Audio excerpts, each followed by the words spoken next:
Halo semuanya, sudah bersama dengan gue Mas Akbar.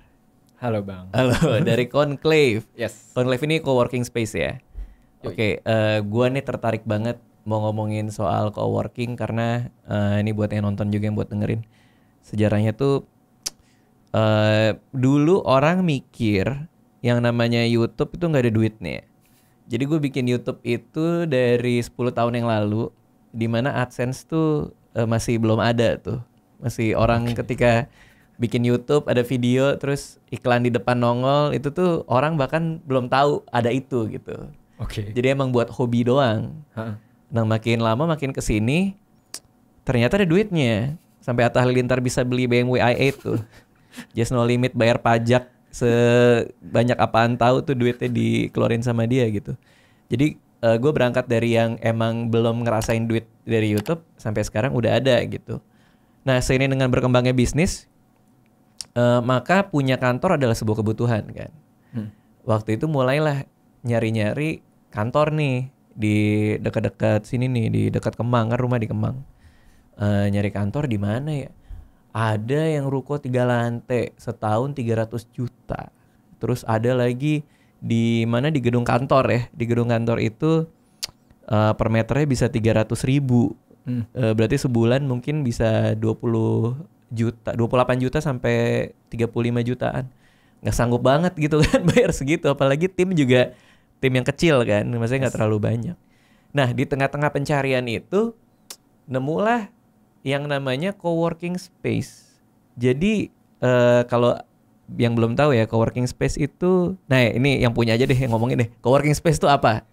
Oke, jadi sebenarnya sih simpelnya coworking space itu tuh format kantor yang sekarang lagi rame lah dipakai sama orang-orang. Itu basically shared office sih. Yeah. Jadi office bersama gitu. Jadi kayak dibanding tadi kalau bahasanya tadi ngambil sewa di kantor yang high rise building, kayak harus kayak ngambil 500 meter, 1000 meter gitu kan.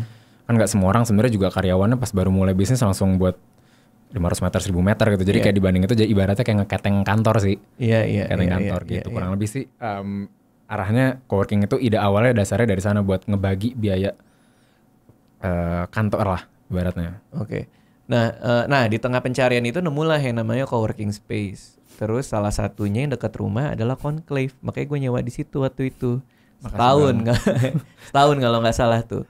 Nah sambil nyewa sambil ngebangun kantor sendiri di sebelah nih, maksudnya biar deket rumah gitu.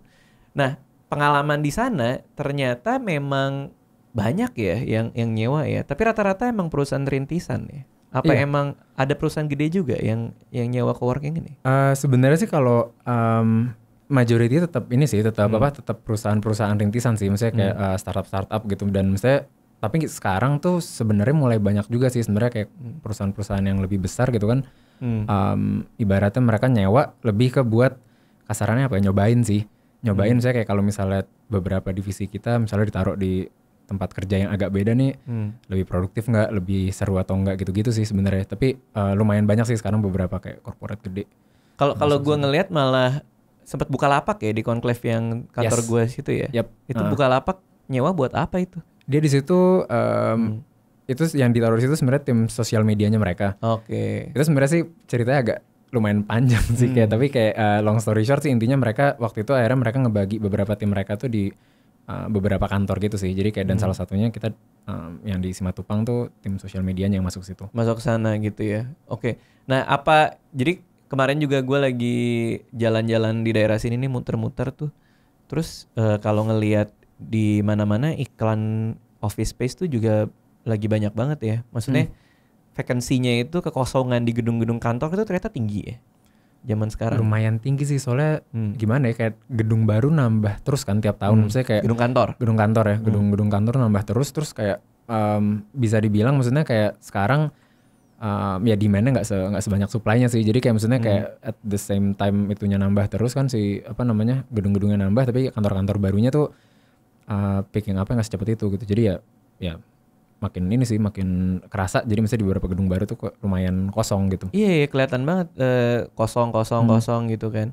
Tapi emang sebenarnya kalau mau kita lihat ya, apa sih keuntungan coworking ini sebenarnya gitu dibandingkan kita nyewa satu tempat yang utuh gitu. Ya, sebenarnya keuntungannya tuh apa ya? Kalau tadi yang mungkin yang kayak paling kerasa Harga ya. Paling kerasa harga nih nomor satu Harga gitu kan. pasti lebih murah. Lebih murah. Poin keduanya sih sebenarnya tadi yang faktor soal karena di situ sebenarnya banyak ibaratnya bisnis lain juga. Itu tuh jadi sebenarnya faktor kolaborasi juga sih yang bisa didapat gitu. Karena misalnya di satu sisi kan nggak semua orang bisa bisa ngobrol segampang itu ketemu sama orang baru segala macam. Nah kalau di coworking tuh itu dipermudah sih dengan misalnya variatif lah. Nah, semua orang bilang soal kolaborasi. Kayak kalau misalnya kita coworking terus ada meja panjang kan orang bisa nyewa mejanya doang nih per bulan kan. Terus kalau gue ngobrol sama orang selalu bilang coworking itu yang yang serunya adalah proses kolaborasinya gitu. Tapi emang secara konkret tuh apa yang terjadi memang? Orang duduk terus diajak ngobrol apa gimana sih? Sebenarnya nggak gitu sih. Soalnya kayak kalau misalnya di satu sisi soalnya kan misalnya itu sebenarnya kalau misalnya nggak di bahasanya nggak di manage dengan baik itu malah jadi kan bisa ngeganggu tuh kalau misalnya kasarannya mendadak lagi kerja. Kayak orang lagi kerja nih, tiba-tiba kolaborasi gitu. Ya makanya jadi kalau kayak gitu kita juga mencoba bahasanya kita jaga juga sih supaya misalnya orang juga jangan sampai ke dalam tahap yang ngeganggu orang lain. Jadi lebih ke biasanya kita juga nanya ke member kita gitu misalnya kayak ibaratnya lagi ngerjain apa sih sekarang gitu misalnya kayak kalau dia ternyata lagi ngerjain ini dan turns out dia lagi butuh support atau dia lagi butuh pengen collab sama company atau orang yang kerja di bidang X gitu ibaratnya. Nah dari situ biasanya baru nanti tuh kita cariin ibaratnya kita offline tinderin lah. Kita matchmaking tuh di situ kayak nanti ini kayaknya bisa nih kayak si orang ini tuh bisa dikenalin sama ini siapa tahu bisa collab apa segala macam. Tapi nggak yang kayak tiap hari dia harus kasarannya pokoknya lu kalau kesini ke coworking tuh tiap hari lu harus kenal orang baru gitu. Nggak juga sih karena misalnya kan ya stres juga sih kalau di kayak gitu malah jadi kayak tugas. Oke, yang gue tertarik dari aspek bisnisnya nih. Jadi Mas Akbar ini bersama 2 orang lainnya mendirikan bisnis coworking. Kenapa? Kenapa harus itu? Kenapa harus bisnis coworking? Kenapa nggak bisnis yang lain? Gitu? Soalnya dulu waktu jadi kan ini sebenarnya Conclave nih bisnis berarti jatuhnya bisnis ketiga yang ibaratnya gue sama teman-teman cobain dan di situ ibaratnya waktu di awal itu sama tuh problemnya kayak kita tuh nyari office yang ibaratnya affordable dan posisinya di tengah-tengah gitu ya misalnya lumayan deket ke area bisnis segala macam tuh susah banget. Nah dari situ akhirnya mahal makanya sih sebenarnya susah sih enggak ya cuma mahal itu mahal sih banget deh ini gila nih bener-bener ruko segala macam udah nggak jelas terus. Nah abis itu gara-gara itu ya udah kita sempat nyari model-model bisnis yang kurang lebih bisa nge-support ke arah situ dan waktu itu kebetulan salah satu partner gue tuh ada yang waktu itu tuh dia sempat kuliah di Australia dan waktu itu di Australia tuh lagi mulai ngejamur tuh coworking. Terus jadinya kayak udah pas akhirnya dia pulang kok kemarin gue sempat ngeliat nih ada konsep kayak gini-gini segala macam bikin gini aja yuk gitu terus ya udah kayak dari situ nyari-nyari info ya riset dikit kanan kiri terus ya udah deh akhirnya jadi Conclave. Yang pertama yang di itu ya yang di Wijaya. Pertama Wijaya. Itu gue pernah stand up tuh di situ tuh. Pernah nonton gue juga. Oh iya ada itunya apa? Yang di conference-nya ya, conference room-nya ya. Gue nyewa tuh di situ tuh. Terus di Wijaya. Itu bagus sih, maksudnya tempatnya oke banget. Apa yang di-offer di situ? Ada hot desk, ada hot desk, ada hot desk itu orang bayar buat dapetin meja kan? Yes. Itu bebas tapi. Bebas, misalnya kayak jatuhnya first come first serve sih. Jadi nggak ada meja yang dipatek gitu ya? Kalau itu kita taruhnya dia tetap yang di private office gitu sih. Jadi lebih ke yang emang dia bookingnya ruangan gitu. Tapi kalau mejanya lebih ke kalau yang di Wijaya tuh lebih ke first come first serve sih. Oke, terus ada conference room ya. Ada conference. Terus ada auditorium. Ada auditorium, yes. Terus ada ruangan private. Yep. Berapa aja nih harganya nih? Yang hot desk berapa? Kalau hot desk sih kita naruhnya tuh kita mulai dari daily sampai monthly kan. Kalau yang daily sih kita startingnya dari 50.000 sih per hari. 50.000 perak. Dapat kopi nggak? Dapat dong. 50.000 dapat kopi ya. Ibaratnya kayak gua ngopi di Anomali lah ya. Dapat satu tapi ini dapat hot desk ya. Dan dapat kolaborasinya ya. Kalau hot desk itu berarti lebih cocok buat freelancer kali. Apa gimana? Kalau paling banyak sih emang sebenarnya yang make freelancer sih, tapi sebenarnya kayak tadi sempat gue mention di awal juga kan itu ada beberapa kayak corporate yang mulai nyoba nih make. Nah itu biasanya mereka malah naruh karyawannya misal nih kayak kemarin sempat ada kayak satu kayak serombongan gitu kayak orang-orang law firm gitu lagi emang dia kayak lagi relocate kerja kalau yang tapi itu sebenarnya kayak occasional juga sih mereka nggak yang tiap hari gitu. Jadi misalnya kantornya lagi Misalnya ini mereka kayak abis meeting gitu misalnya di mana gitu dan kalau balik ke kantor macet banget nih terus kayak mereka meetingnya ibaratnya mungkin kantornya di daerah utara gitu dia meetingnya di selatan gitu daripada balik kantor kan sayang tuh di jalan. Nah itu biasanya ada tuh yang kayak gitu kayak kerja kayak tim berempat berlima gitu kayak dia nongkrong di situ sampai sisa harinya habis lah ibaratnya kayak gitu. Nah, gue juga sempat meeting sama brand waktu itu sama agensi sama brandnya di daerah situ juga. Terus kita mau meeting kan biasa di cafe segala macam. Nggak tahu ya mereka ngambil coworking tapi ngambil conference roomnya buat meetingnya. Yes. Jadi gue masuk ngelihat nggak taunya ya dia nyewa satu conference room itu gitu. Dan udah lazim banget ya sekarang kayak gitu ya.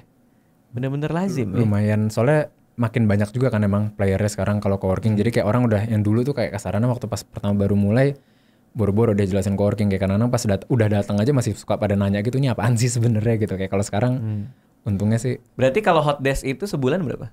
Kalau hot desk sebulannya kita di 1 juta. 1 juta sebulan. Sebulan.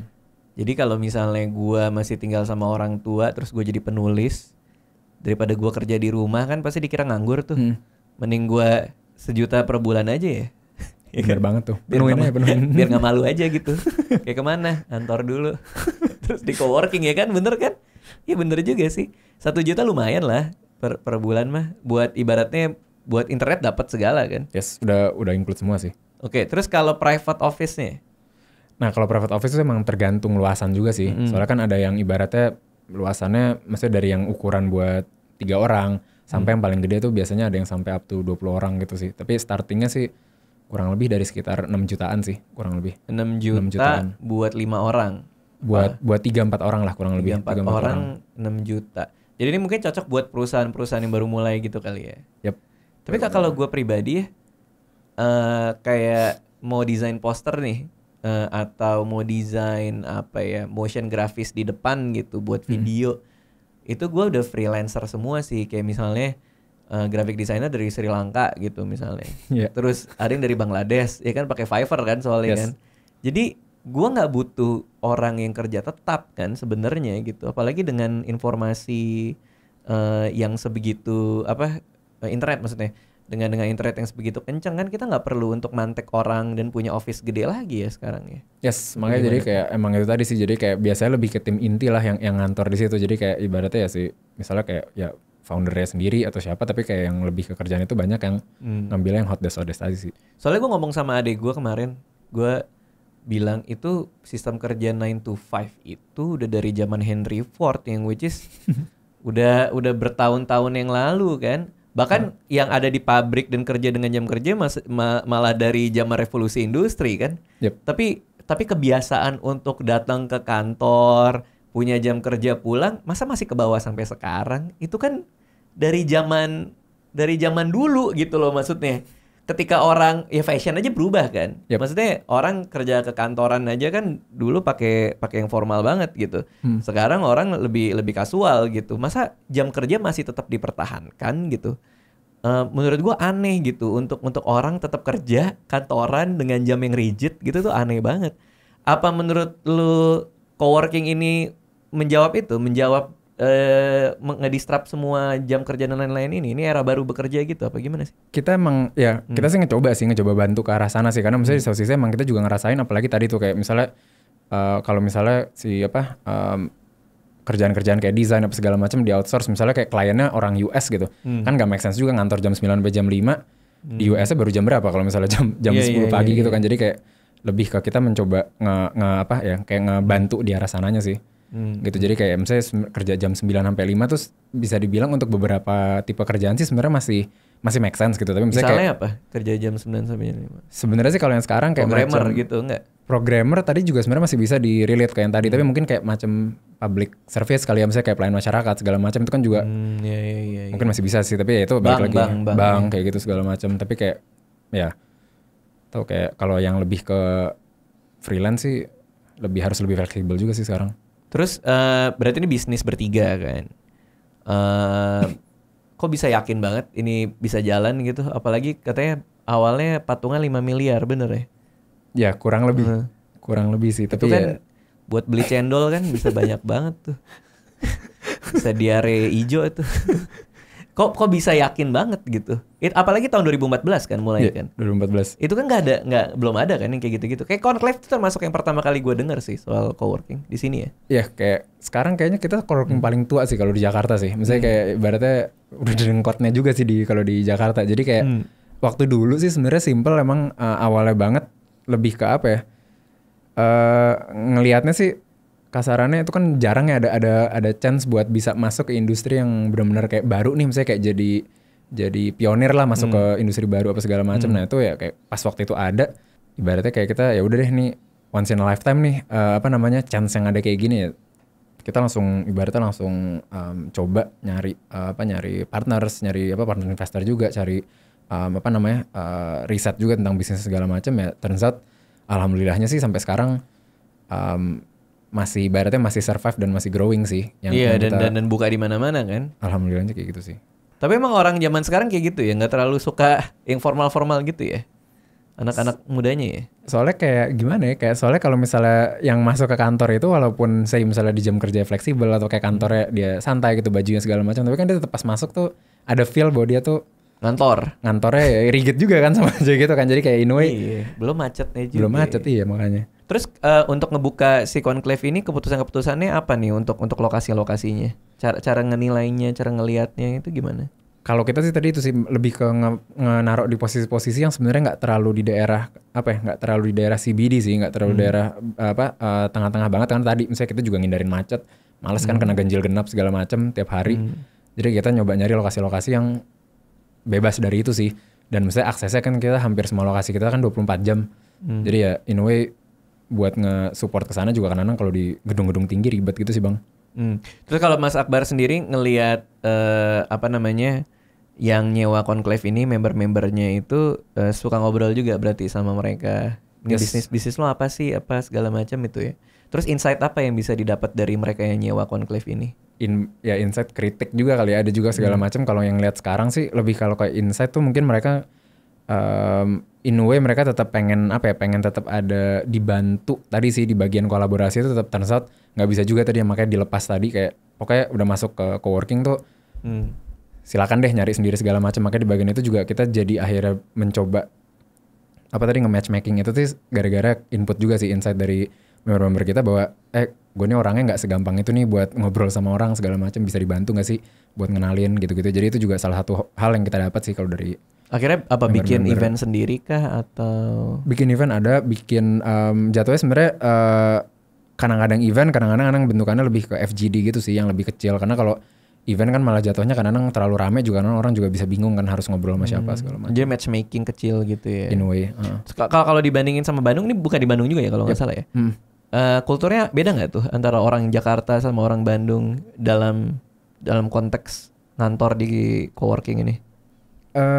Sebenarnya sih lebih ke tipe bisnisnya sih yang kerasa beda sih. Tapi kalau misalnya karakternya sebenarnya kurang lebih masih makin kesini makin mirip-mirip sih ya. Tapi kalau misalnya tipe bisnisnya lumayan variatif sih. Jadi kayak maksudnya kalau kayak di Jakarta sekarang tadi mulai banyak yang kayak corporate segala macam yang masuk. Tapi kalau di Bandung sebenarnya masih tetap didominasi sih sama yang baru-baru mulai sama freelance gitu-gitu sih. Tapi kalau ya perbedaannya lebih ke situ sih. Terus kalau challenge-nya sendiri apa yang membuat orang masih mikir ke coworking? Ada nggak misalnya perusahaan yang isinya 5 orang? Sebenarnya challenge-nya apa sih untuk nge-guide mereka masuk ke dalam coworking ini? Sebenarnya balikin ke itu sih, kalau kita tetap ngeliatnya balikin ke gimana cara bikin itu kerasa worth it sih buat mereka ya, karena kan tetap aja kalau misalnya nih dibilang kalau benar-benar baru mulai banget kan tetap ada yang mulainya dari rumah atau mulai dari garasi. Tempat tinggal, garasi segala macam. Nah, misalnya kayak di situ balik lagi supaya itu sih orang-orang itu tuh ngelihat value-nya tuh di mana sih sebenarnya kalau value. Tapi sejuta ya worth it lah ya. Kalau sendiri sih menurut gue worth it loh. Ada nggak yang orang yang ngambil hot desk ini sampai setahun 2 tahun ada juga? Ada sih, misalnya kayak kita juga ada sih yang tapi lebih ke biasanya kalau kayak gitu bisa dibilang orang-orangnya juga sebenarnya nggak yang tipe dia balik lagi tadi nggak 9 to 5 dan nggak Senin sampai Jumat ada di situ juga, tapi lebih ke mereka yang penting kasarannya kalau mereka butuh Ada. mereka bisa akses, karena kan sebenarnya kalau yang setahun tadi kan dia bisa ngakses semua lokasinya kita tuh. Jadi dengan harga tadi sama 1 juta. 1 juta kalau itu di mana rata-rata. aja bisa. Datangnya kayak Mau di Wijaya bisa, di Cilandak bisa, di Bandung bisa. Hah? Makanya jadi kan lumayan banget ya. Oke, terus berarti ini udah masuk tahun kelima. Next apa nih buat Conclave? kalau next sih sebenarnya kita sih tetap masih pengen nambah ya, misalnya kayak nambah lokasi juga sih. Sebenarnya kan di satu sisi nambah lokasi tadi kan nambah value juga kan buat member-member kita. Tapi kalau selain itu ya sih lebih ke faktornya tadi sih, kita juga pengen ibaratnya nyobain cara-cara baru juga sih, gimana caranya kita bisa lebih bisa ngebantu startup tadi, freelancer yang emang jadi member kita tuh. Kasarannya kalau sekarang yang kita bantu lebih ke dalam artian ngasih tempat lah gitu misalnya, dan misalnya mungkin kalau sekarang tadi nge-matchmaking tadi segala macam, tapi di luar itu kita juga lagi tetap explore terus sih cara-caranya apa sih yang kira-kira bisa tambahin lagi facility atau ibaratnya effort apa sih yang bisa kita keluarin lagi buat nge-support orang-orang itu gitu. Kalau jamnya, jam kantor atau bisa di atas jam 6, jam 7? Kalau gitu? Kalau misalnya di majority location sih, kecuali cuman ada kan kita sekarang ada 6. Kalau di 4 lokasi kita sih sebenarnya aksesnya kalau udah jadi member bulanan sih 24 jam sih. 24 jam? 24 jam. Jadi mau kapan aja bisa ngantor? Bisa masuk. Ya Allah, tuh mah enak sih kalau kayak gitu ya. Tadi kayak mau nanya apa? Lebih ke pengen nanya soal ini sih. Waktu kemarin kan misalnya kayak gue kan sempat nyewa nih. Nah udah sempat nyewa nih, kayak di situ tuh ibaratnya bisa ngasih input apa aja sih ke kita, dan misalnya kayak kira-kira poin-poin apa aja sih yang mungkin kayak lebih ke, misalnya nggak cuma buat dipakai buat gua doang sih, misalnya kayak siapa tahu player-player yang lainnya juga nanti pada dengerin gitu kan. Abin kan Bang Radit kan soalnya ya salah satu starting juga dari freelance bikin buku segala macam tuh. Apa aja sih yang perlu di support? Kalau gue ya, ini masalahnya di gue sih. Gue mager keluar rumah kalau gue. Gue malas keluar rumah. Jadi kemarin tuh kan emang gue ngambil yang Conclave sini kan, si Matupang. Itu udah deket banget dari rumah, udah 5 menit. Cuman gue tetap males banget keluar rumah. Jadi akhirnya gue bangun kantor di sebelah rumah. Saking malesnya gue pindah gitu. Cuman menurut gue kalau gue nggak punya tanah nih di sebelah nih, dan gua nggak mageran ya, gua akan di sana karena itu yang paling make sense buat gue. Pertama, gue tidak terikat. Jadi dalam artian, jadi kan emang opsi gue nih banyak nih. Waktu itu tuh ada ruko, ada sewa kantor segala macam. Satu-satu nih, kalau ruko itu kita harus spend banyak di depan, gede kan. Langsung sewa minimal 2 tahun lagi kadang-kadang gitu. Terus kalau sewa kantor, gue sempat ngeliat juga di gedung perkantoran dekat sini, dia ada overtime-nya. Jadi kalau misalnya kita lewat dari jam 6, jam 7, itu listrik dihitung sendiri, terus ada biaya overtime. Yang which is buat gue, itu pasti ngeberatin banget karena kita sering banget begadang gitu. Sering banget di luar jam kantor, apalagi untuk per-YouTubean dan lain-lain kan. Nah, Conclave itu make sense, coworking itu menjadi make sense karena pertama gue ya bayarnya nggak usah segede ruko gitu. Terus kedua gue tidak terikat dalam artian kalau misalnya ternyata gue grow atau gue mengecil workforce gue bisa pindah atau kemana gitu kan. Dan yang paling enak adalah buat gue meeting roomnya gue bisa pakai gitu, dan gue nggak usah spend terlalu banyak untuk pakai meeting roomnya kan, dapat berapa kalau nggak salah kuotanya ya. Itu menariknya buat gue. Yang tidak menarik buat gue adalah kadang keramaian kalau buat gue. Jadi gue nggak tahu lah hitung-hitungannya gimana, tapi kadang kalau gue di sana tuh masih ada hari di mana yang rame banget gitu. Terutama yang satu ruangan yang gede banget tuh. Di depan itu. Tuh kadang rame banget, terus kadang WC ngantri yang gitu-gitu sih. Gitu. Jadi ya solusinya mungkin gue harus kerja di sana jam 2 pagi itu pas sepi. Tapi ya itu kita nggak bisa hindarin ya. Maksudnya karena mungkin Conclave di sana udah ramai banget apa gimana tuh? Iya, ya lumayan sih emang kalau yang di sana sih ya tadi karena kan kita juga waktu pas yang itu tuh ya tadi yang sempat disebut juga sih. Yang Bukalapak itu. Ya, Bukalapak. Lagi nyewa ya? Yes. Masih tapi sekarang. Kalau Bukalapak sekarang sih hitungannya masih nyewa, tapi kayak timnya udah nggak segede dulu deh. Jadi kayak jadi kayak posisinya karena kan itu tadi dia juga rotasi juga kan. Ya, tadinya kalau gua nggak bangun sebelah, gua mau ngambil kan gua nyewa ruangan yang pojok tuh. Terus sebelah sini ada kantor lagi. Tadi gua mau ngambil sebelahnya, jadi itu buat studio. Tadinya gitu. Cuman nah yang datang ke sana cuman Reza doang nih penulis gue. Cuman dia doang. Datang ke sana. Gue lama-lama kesana sering lah, tapi lama-lama anjir gue mager banget keluar rumah gitu. Tapi emang gue anak rumahan kan, apalagi punya anak kan. Iya sih. Udah punya anak, udah pengen di rumah. Cuman kalau nanti gue nge-grow, mungkin gue harus misahin personal space sama profesional kan di rumah ini gitu. Jadi mungkin gue akan kesana lagi gitu. Cuman masih belum tahu kapan. Yang jelas gue nggak usah keluar OB ya kan, duit buat OB. Terus gue nggak usah keluar buat reception gitu kan. Gengsinya juga masih dapat kalau nerima tamu kan, karena itu kan ada ruang tunggu tuh. Jadi kayak masih bisa nerima tamu di situ, terus masuk ke ruang meeting gitu tuh masih dapat sih. Jadi buat gue memang masuk akal, apalagi kalau gue ngelihat harga-harga perkantoran yang makin absurd gitu kan. Yang gue heran dengan banyaknya gedung kantor yang kosong, tapi nggak turun-turun harganya, itu yang gue bingung sih. Kalau kan sepanjang ini kan gedung kantor semua nih, Kemang. Gila masih mahal banget gitu. Jadi membuat gue sih make sense di situ. Tapi gue ngerasain lah apa yang tadi diomongin soal benefitnya sih. Gitu sih. Nggak tahu kalau yang lain apa? Dari tenan yang lain ada ini nggak?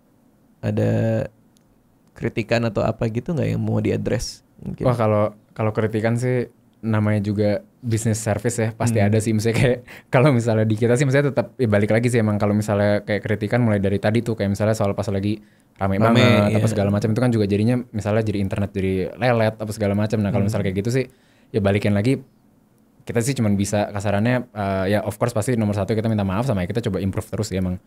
Tiap misalnya kayak dengan ya dengan solusi yang misalnya kayak adaptif juga sih sama yang lagi dihadapin tadi.